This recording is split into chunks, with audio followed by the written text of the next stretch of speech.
How could a seemingly normal husband and father annihilate his entire family? For what? It's the ultimate question, why Chris Watts, an outwardly loving spouse and father, murdered his pregnant wife and 2 little girls. I have no idea who gave you the right to take their lives. After pleading guilty to murder charges, Watts faced his wife's parents during an emotional sentencing hearing. This is the heartless one, the evil monster, who dare you take the lives of my daughters Shannon, Bella, Celeste, and Nico. I trusted you to take care of them, not kill them. Watts remained stoically silent. Would you like to make a statement? As the judge sentenced him to 5 consecutive life sentences with no possibility for parole. This is perhaps the most inhumane and vicious crime that I have handled out of the thousands of cases that I have seen. Now suggestions of a secret life are emerging. He was having an affair. The woman speaking out to the Denver Post, calling him a liar. She says the two began a physical relationship in early July and saw each other 4 to 5 times a week. And so he's basically created 2 worlds, and he's decided he's going to get rid of one of them because it's now a burden. Watts and his wife Shanann appeared to be the picture-perfect family. He was the one for me, and he is amazing. Living in Colorado, they had a baby on the way. So pink means... That's just the test. In social media videos, Watts played the part of loving husband and doting father to Bella and Celeste. My daddy is a hero. But back in August, that story of suburban bliss began to unravel when Watts' pregnant wife and daughters went missing. Shanann, Bella, Celeste, if you're out there, just come back. But just one day after that interview, Watts confesses to murder. Mr. Watts, why did you kill your wife and 2 children? Irrevocably shattering that picture-perfect image of a loving father.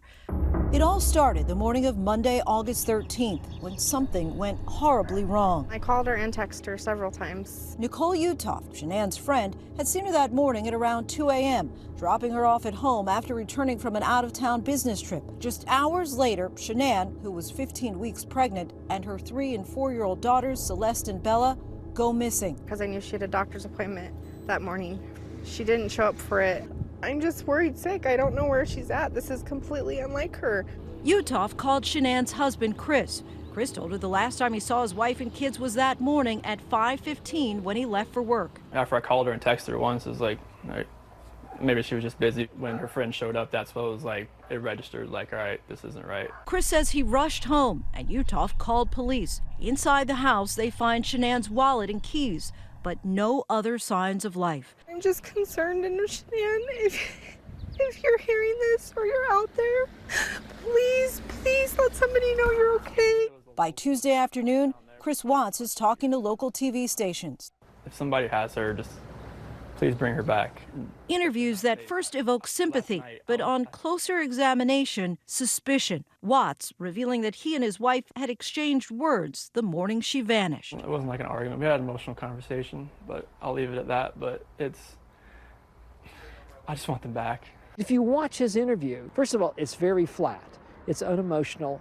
He spends a lot of the time rocking back and forth, and he also holds himself like I'm doing right now.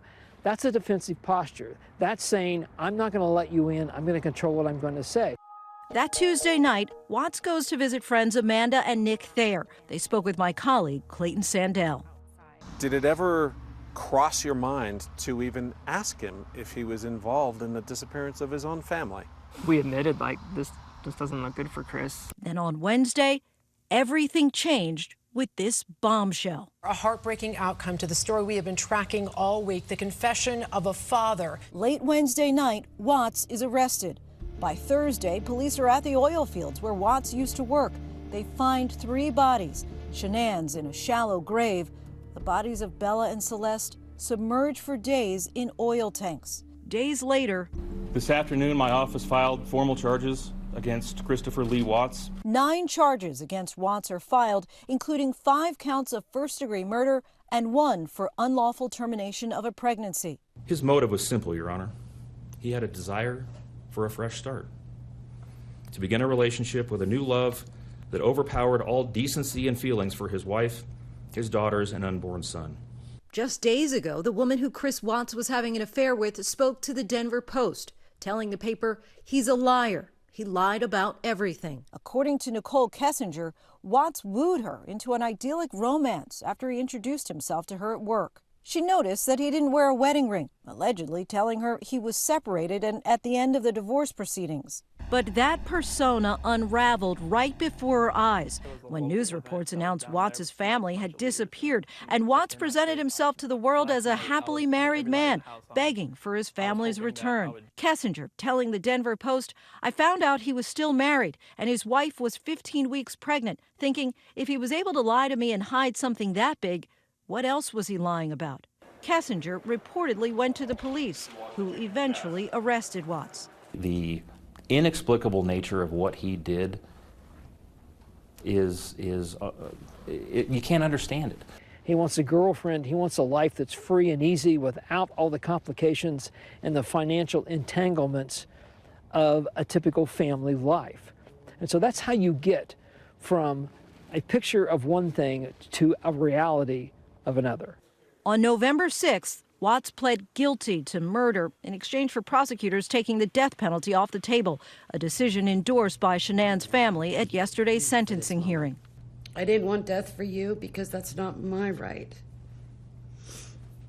Your life is between you and God now, and I pray that He has mercy for you. You heartless monster. You have to live with this vision every day of your life. And I hope you see that every time you close your eyes at night. Prosecutors revealed gut-wrenching details about how Watts killed his wife and daughters. Your Honor, understand very clearly, Bella fought back for her life. She bit her tongue multiple times before she died. She fought back for her life as her father smothered her.